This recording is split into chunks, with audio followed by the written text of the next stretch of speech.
Hello, beautiful people, and welcome to another installment of Coffee Chats. We're so excited to have you guys here today.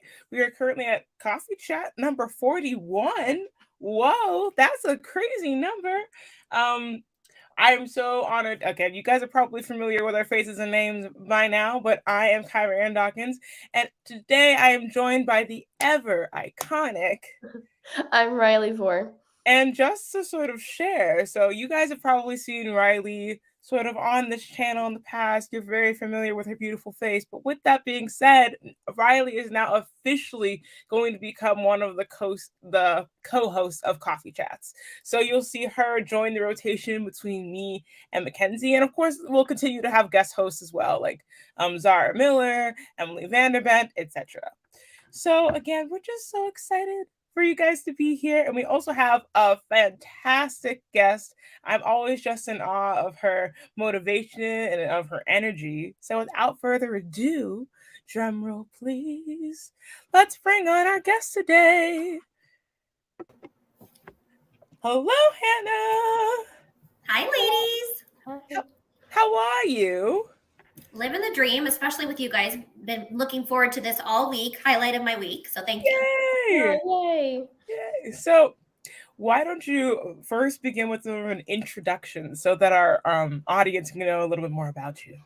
Sure. So my name's Hannah Austin. I'm the CEO and founder of She Shatters, and we are a coaching and consulting agency designed to elevate people who are suffering from burnout, mostly professionals, since we were all burned out during COVID.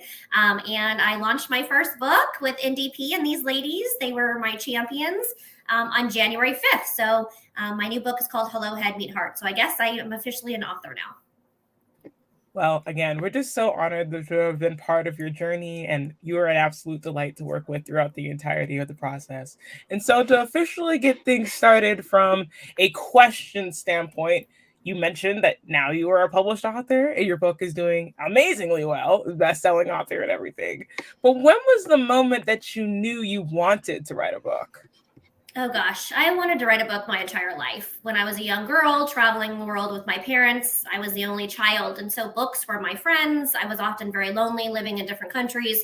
And so they were kind of my escape and my go to. And I always thought, God, I would love to tell my story, love to be a writer. And I wrote, of course, when I was younger, certainly sharing my books with my parents. And they were like, great job, so cute, wearing my macaroni necklace that I made for them.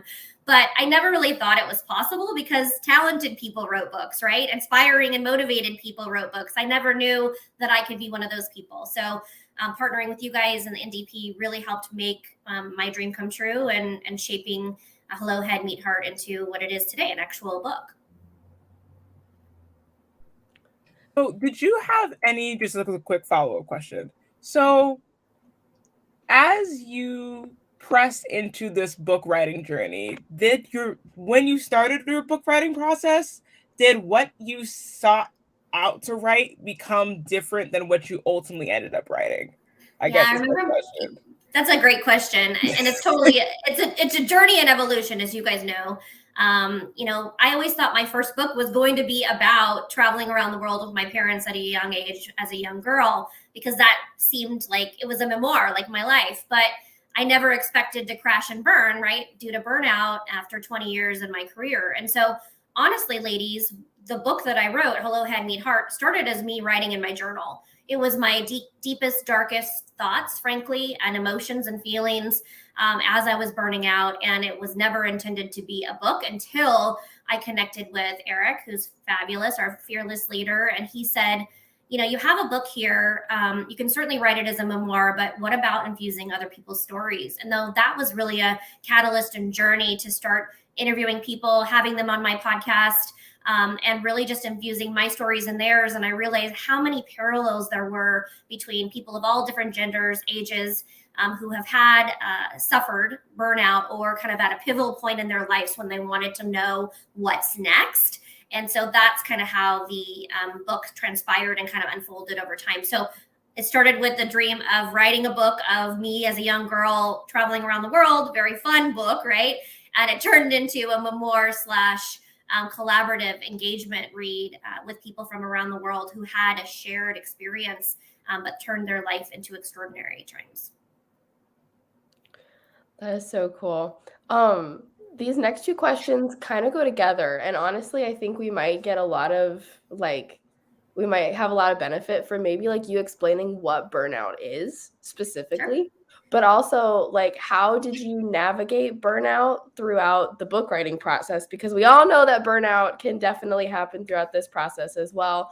And what are some of the ways that people can recognize burnout within themselves?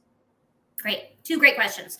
So I'll take the first question first. So burnout is just a series of exhaustion, cynicism. You know, you're at work, you're thinking, gosh, there's more to life than this. You may have the Sunday scaries. You may show up to work on Monday and you start having like angry outbursts or start, typing something in Microsoft chats or through Chat GPT or whatever it is. And you're like, wait, delete, delete, delete, because I'm so frustrated with my job. I don't know what to do. A feeling of unworthiness, a feeling of exhaustion, fatigue, just not feeling like you're able to make an impact, feeling depressed and anxious. You may feel like you're bipolar, sitting at your desk, but it's just a sense of exhaustion, like you can't go on with your life any longer.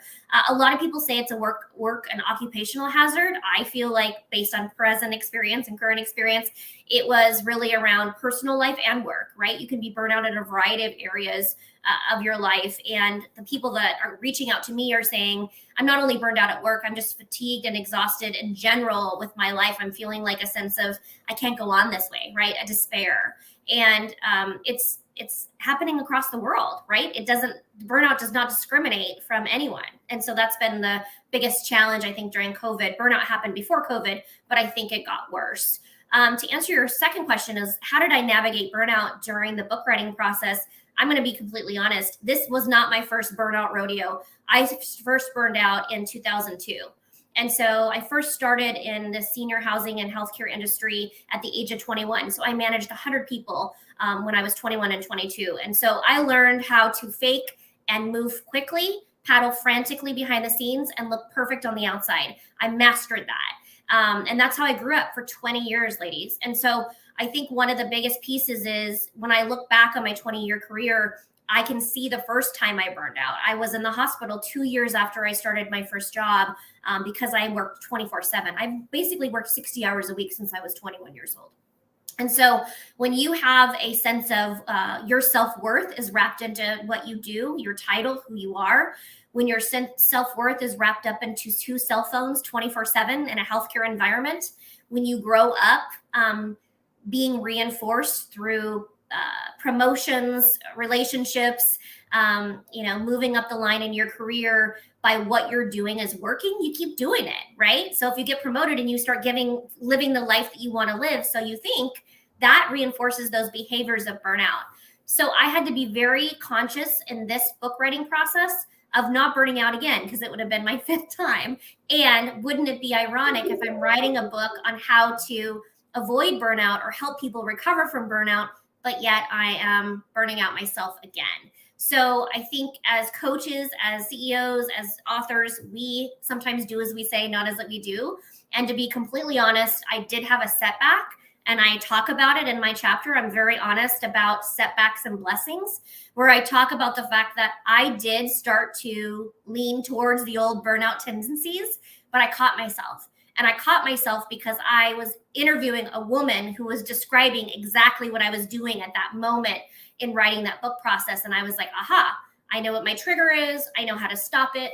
And this time, ladies, I actually asked for help. I stopped and paused. I listened to my own advice, and I explored why I was doing it. So I think It's interesting when you start writing a book, I'm trying to heal others, but I'm healing myself at the process, if that makes sense.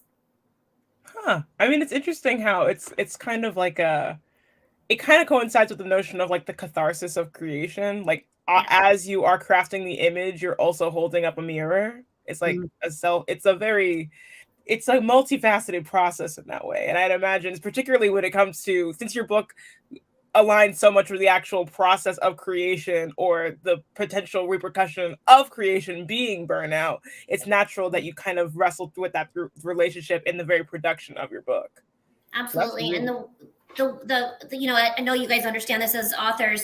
I'm getting emails and messages on IG and wherever from strangers that are like, hey, I'm reading chapter 11. I'm crying. Like I had a woman yesterday reach out to me on Instagram and she's like, I feel like I'm having a nervous breakdown right now. Like you are actually unpacking the things that I have said to myself for 10 years that I was always afraid to say out loud. Thank you. And I'm like, oh my gosh, I'm so glad this is making an impact. So, I mean, really the best feedback and the best compliment an author can give is that their work is moving and touching someone else.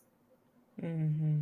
And then to that end, you mentioned that you wrote this book in many ways to help other people. So, and it's interesting because you started to utilize some of the language of like identifying burnout when you were talking about your own journey. So, what are some of the ways the people can recognize burnout within themselves? So, I heard that you used the word you notice your trigger. Is there a key to figuring out what your own trigger might be? Yeah, so I actually created a burn bright formula, right? So it's a 6-step formula that I created. It's, stopping and pausing, taking a break, taking, a Friday off, taking a vacation day where it's just you sitting down with your journal and saying, what symptoms am I feeling? What am I experiencing? Just jotting down what you're feeling. And then thinking about, why am I feeling this way? Is it I'm, overtaxed? Is it that I'm working on the wrong things? I think the biggest misconception about burnout is people are overworking. And that is not the case 100% of the time. One of the main reasons why women specifically are burned out is because they're working on the wrong things. They are paying attention to the wrong things, or wrong things for themselves internally, not externally. So I think, recognizing that, exploring why that's happening to you, exploring your options. I know that I didn't feel like I could quit my job and leave from a financial standpoint. And then also like, that's all I've done for 20 years. Like this was my life plan. How dare I, decide that life plan doesn't work for me anymore, because I'm at the point where it's like I'm coasting now for the rest of my career. Why would I stop? And I think it's actually exploring your options, like what else is out there for you? Is there another job? Is there another way to do something? And then really assembling your team. I don't know how you guys feel, but for a majority of my career, I lived a very lonely existence where I thought I had to figure it out amongst myself. And I really tapped into, later on in my career, mentors in my life, asking other women for help, asking other women who are experts, like the two of you. I know I've reached out to you both and said, you guys are experts, help me, I need help. And then sharing that with other people, right? So as a mentor and a mentee, you need to be passing that on forward. So walking the walk and talking the talk. And then you guys, this is the biggest piece. How many of us project manage writing a book, a house design thing, dating, but we never project manage the heck out of our own life. So I actually created a life plan for myself. What am I going to do? I'm going to write a book. What time? What's the timeline? How am I going to get there? Who are my stakeholders? I project managed writing this book behind the scenes because I knew I needed that accountability. So those are kind of an example of the steps that I've created and that are also in this book. When people read Hello, Head Meet Heart, it's not just a self-help book that's like talking. It's one that actually makes you do something. Yeah, for sure. So you talked about that accountability and how that accountability like helped you with the end result of this process that helped you. So like why do you think it's important for authors to pursue like community and external accountability, like not just their own accountability, but other people in the creative process? Well, I mean, 40 years went by, right? So I wanted to write a book since I was 4 years old and I never did. Why didn't I? Because I thought I had to do it alone. I thought I could do it in isolation. And, this program is a perfect example of, no one writes alone. The community is really important. I have now friends, 100 people that I know now in this community that I have gone through this program with. I know I can count on, they can count on me. And it's just extending your community and growing. Right? I think that's another reason why people burn out is they get stuck in their old ways and they don't grow. And so this really stretches you as an individual. One, they hold you accountable, you hold them accountable, and you feel like if you stopped writing, you would be letting your community and the world down because you have something to say. And for someone and two women like you to tell me your book is good, you can do this. People want to hear your story. Because how many authors say, I never thought anyone would read the book? Maybe one person, two people. And now strangers, and you probably get this too, are reaching out to all three of us saying, you're making a difference with your words. So just having the fact that there's that external validation, but also the fact that accountability from a community provides that internal validation of you're doing the right work. And as a quick follow-up question to that, how can external accountability, and you kind of pressed on this a little bit too with sort of mobilizing a team around you, but how can external accountability prevent burnout? Because sometimes in my own life, I have no idea that I'm operating on fumes until somebody else tells me that I am. Yeah. There's an exercise in my book where I actually ask the reader to turn towards themselves and make a list. And what it is, it's a blank piece of paper. On the left side, you write down everything that you think people know about you or are watching you, right? And then on the right side, you write down what you're experiencing. And you actually ask people in your life, hey, what are you experiencing about me right now? Am I feeling, do I look stressed? You know, you're asking for external feedback. You're doing like basically a 360 on yourself and saying, you know, what do I need to work on? How can I, stay out of burnout? What options do you have? What ideas do you have? Because people want to help inherently, right? A lot of us are empaths. They want to help, but having that external accountability, that validation, and having people say to you, hey, Reilly, I noticed that you're, a little shorter than usual, or hey, Kyra, I noticed that you, close the session a little bit early. You felt rushed, or whatever it is. I think providing that external feedback for you to then intrinsically take that in and say, wow, maybe I am not being my best self, right? Maybe I am needing to ask for help at that time. And making a list of triggers, in that journal that I talked about earlier, what your triggers are. Writing them down, having them basically there for you to look and see when you're in a meeting and you're feeling short, or you're feeling like you're running out of time when you're looking at your schedule on Thursday for Friday and the week's over. Oh crap, I didn't do anything. It's figuring out what that looks like and developing new behaviors to entrench those with the old patterns of behavior that no longer work for you. Okay, one more follow-up question for me, because like what you're saying is just so interesting to me, because burnout, I think that it seems like, because I guess my question would sort of be around how the perception of burnout has evolved, particularly generationally, because there's kind of like this whole stereotype that young people are, okay, there's a stereotype there's a stereotype that young people are just allergic to working hard. Mm-hmm. But on the flip side, the argument is that young people are afraid of burnout because of like the culture constantly being steeped in all this information, so that arguably culturally we're more predisposed to burnout. So I guess my question, circling back a little bit more into what you were saying, is especially at people at different inflection points in their career or in their lives, when does burnout or evaluating burnout tell you to either change your life course, like, oh, it's time for me to get a new job, or it's like, I need to reevaluate how I see the job I'm in? You see what I mean? Yes. So I love this question because it's exactly the core of the book. I wrote this book for people who are suffering from burnout as turn their darkest moment, their burnout moment, and create a flame within their life, ignite their heart and soul, do whatever. I never intended the consequences of this book to have what's actually happening right now. I have people who are retiring right now who are reading this book saying, oh my God, I'm not burned out because I'm retiring, but I don't know what's next for me in my life. They are 70 years old. So that's a perfect example to tell you that there are so many moments in your life, in your 20s, in your 30s, in your 40s. Now it's someone at their 70s. I met with them yesterday who's basically saying, what is next for me? And I think inherently, if you have a good sense of self-awareness, or even that inner critic inside you at any point in your life, whether you're 10 or 50 or 80, you know that this isn't working for me, because that's your inner critic. Everybody has one. But it's those inner critic voices that you have ignored for so many years, right? Because maybe retirement's 4 years down the line and you're like, I'm holding on. I mean, how many people sit at their desk going, 4 more years, right? And some of those people can die before they even live their extraordinary life. So to answer your question, from an evolution standpoint, this book is relevant for everyone, and burnout can happen at any time in your life, or you don't necessarily have to be burned out to make a change. There can be something inside you that's sparking a spark that says, I want you to do something else. And the magic is, the secret sauce, I think that's what you're asking, is that creativity and that exploring your options. So many of us live in a black and white world where it's, I quit my job or I stay at my job. There are so many other options between quitting and staying. There's so many other things that you can do.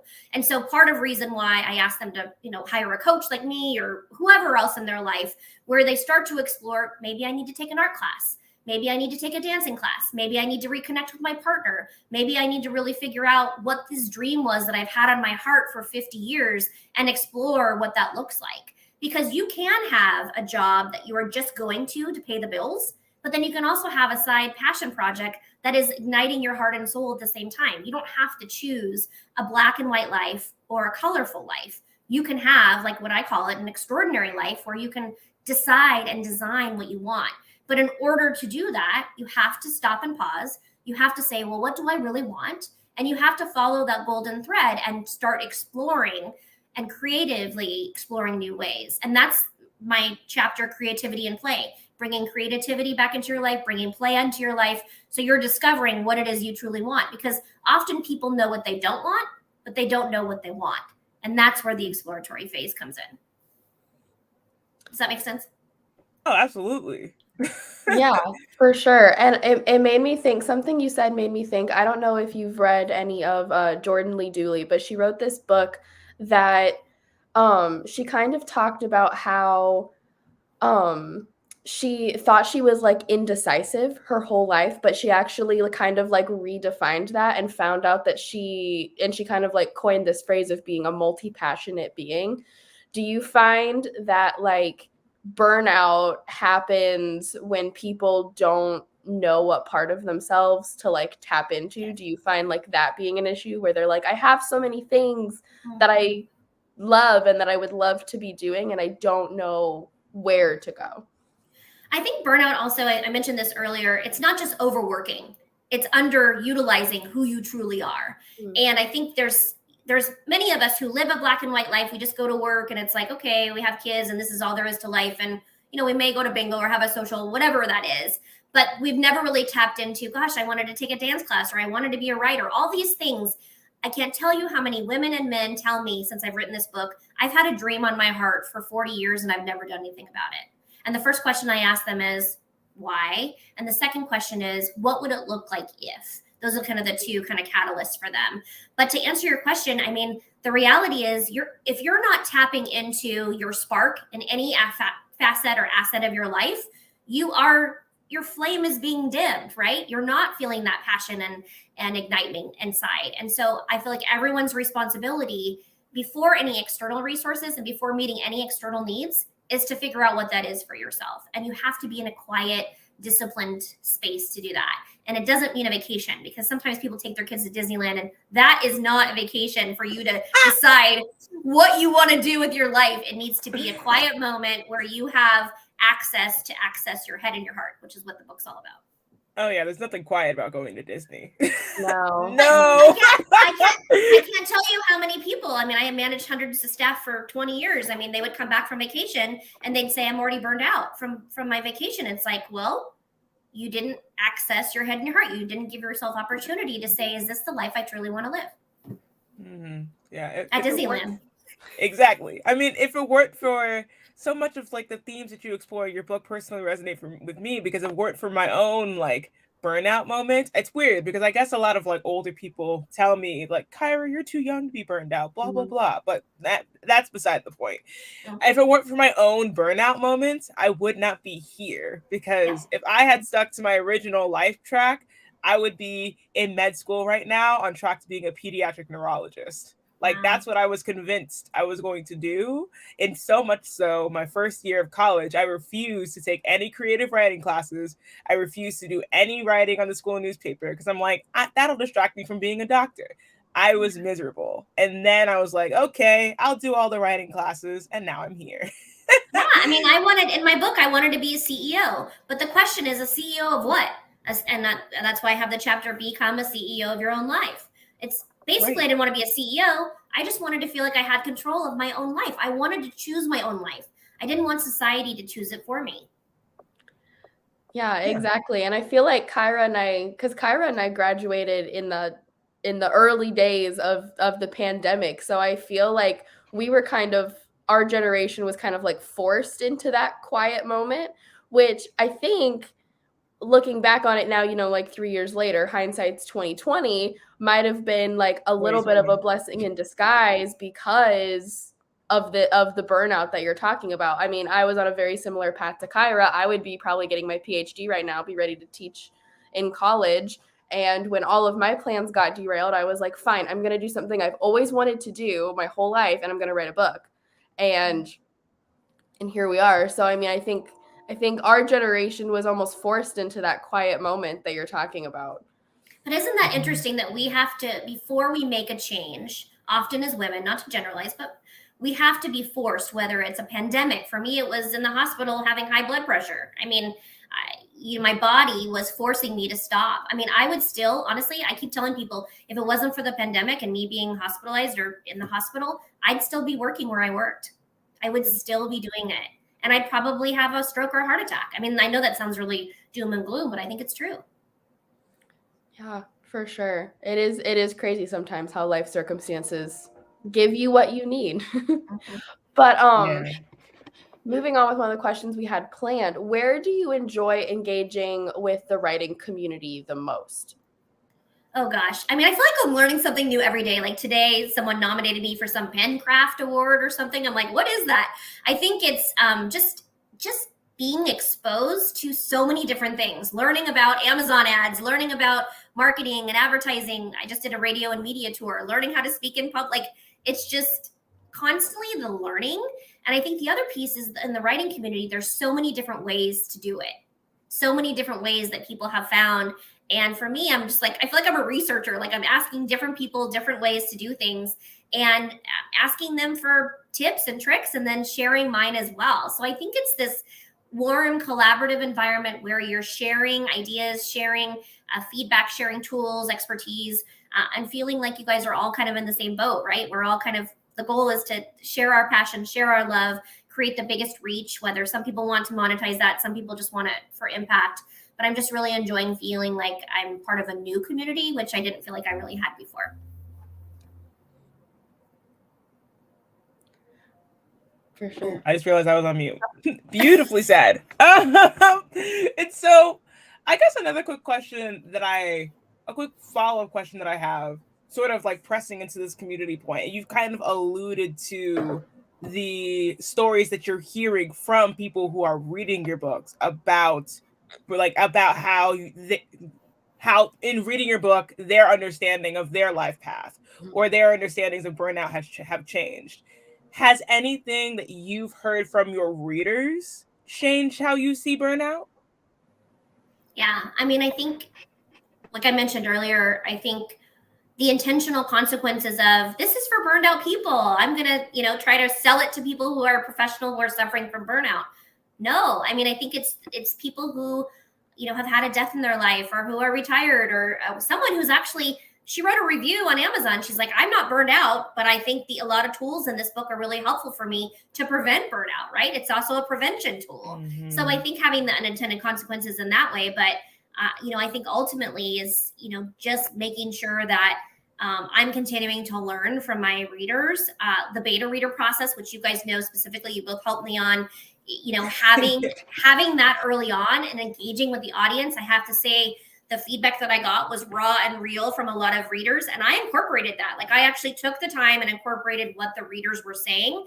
And it's really nice to have some of the beta readers now read the final finished product and saying, gosh, you actually listened to me. Like you took it to heart. You reworked this chapter. You removed the chapter and added a different one. I mean, so really having an engaged audience, I knew that was an important thing. Clearly, I mean, it makes sense business-wise and from a reader-wise, but I never really knew how much of an impact it could have on me as an author, and then also with the writing community, because a lot of the suggestions that the beta readers early on said are the same comments that I'm getting back from strangers that are saying, this really touched me, you really underscored this, and you were raw and real. Because I have to tell you, I mean, I even consulted with an attorney to say, ooh, is this too, real? What is the impact in my life going to be? I had to do it, right? I had to say, if I talk about my boss in this way, what is this going to do, right? You have to think about those things logistically. But I decided, there was one night, it was midnight, and I was in my office here, and I'm like, okay, am I going to do this right, or am I going to do this half-ass? And I felt like I did it. And when I pushed send on Amazon, I was like, okay, this is me. This is putting my head and my heart on the line. And it could go one of two ways. It could go really well or it could go not so well. And I'm so glad I decided to go and be honest. Yeah, vulnerability never returns void. And you are a beautiful testament to that. Absolutely. So, I mean, I've learned so much from our conversation today. I feel like burnout is a topic that just needs to continue to be explored by, and that conversation could be led by wonderful dynamic people like you. And in the same vein of what we've been talking about today, do you have any final words of wisdom, either for people navigating burnout or fellow authors who are just going through the creative process? Yeah, I mean, I think for me, it's, I want to talk beyond burnout. I want to talk about, for people who are at any pivotal point in their life that they're looking for what's next, this is the book for them. And what I want to say to authors or anyone who's listening or listening to the replay, if you have had a dream on your heart or your mind, do it now. Don't wait until, a new program comes along, or don't wait until everything's perfectly packaged. Start writing in your journal, start sharing it with people in your life. Take a class, whatever it takes. Call me, call any of you guys. I'm sure you'll be available as well. But really take a moment to say, if I don't do this, what will my life look like? Right? Because I think it's that fear of doing it and how are people going to receive it? People are going to be welcoming you with open arms. That's just what the writers community does. So take that leap, take that risk, and do not settle for an extraordinary life or an ordinary life. Leap towards an extraordinary one. Beautifully said. Oh my gosh. Thank you so much, Hannah. Thanks, ladies. I've missed you, and I'm going to do a send-off. Reilly, you hadn't seen this before, but everyone who was part of my VIP crew, they got a book, signed copy by me, and then they have special sunglasses, and these ones are that is for you impeccable. Guys too. She likes Isn't the black it? ones. Yeah, I think the black ones like really go with the rest of the vibe and everything is, aren't they? I love the vibe. And then my VIP party that's actually going to happen next month. It was supposed to happen last month because of snowstorm, but everybody gets a copy of these, so it should be kind of fun. So I try to make it fun, They're very as a Taylor Swift fan and lover, they are really on brand for the Eras tour that is starting. Oh, good. Yes. Well, these are super fun. You got to have fun with it. You got a serious self-help book. You got to have a rave going on in the background. I love it. That is so fun. That's so cool. Now you've inspired me. Now I hope to embody the caliber of swag that those glasses do. Ooh, caliber of swag. That sounds like a new book. There you go. That's a title. Well, Hannah, thank you so much for joining us. I mean, we just can continue to learn from you. Everyone, please go read her book. You'll find more information about that inside of the description box below. Please feel free to come and join us again whenever you would like, Hannah. Yeah, I think we all need a cocktail and some glasses. So maybe we'll do like a fun glass thing. Come with your funnest glasses. Absolutely. I mean, everybody's here on Coffee Chats. Everybody's invited to bring a beverage of choice. So whatever it might be. Hannah. Well, beautiful people, wasn't that a fun one? That was fun. I learned so much. I feel like I learned so much in that one. I felt very seen. Right? I was like, oh, maybe I needed this book. No, I definitely do. Because, yeah, I think there's this continuing question of like what it means to evaluate burnout and how to navigate prevention and also to acknowledge it when it's happening. Because as I mentioned earlier, I'm definitely one of those people where other people have to tell me, Kyra. Oh yeah, sometimes you need a nudge for sure. Oh yeah. Well, beautiful people, thank you so much for joining us today. If you have any sort of ideas for what topics you want to see, what people you would like to see on Coffee Chats, if you would like to be on Coffee Chats, do not hesitate to drop your questions, your comments, your concerns, your confessions, your recommendations in the comment section below. We do read those, and we have pulled ideas from you guys in the past. So thank you so much for sharing that. Also, so we're actually going to update this banner to incorporate Reilly's information as well. Woo! But please feel free to reach out to us on social media via Instagram is probably the fastest way to reach us, but we're also accessible through the community email that is inside of the description below. So again, thank you so much for joining us. Thank you to the ever iconic Reilly Vore for being my here for the pleasure. first time as an official host of Coffee Chats. Onward and upward, everyone. See you next time, and don't forget to bring your beverage of choice. Bye. Bye, everyone.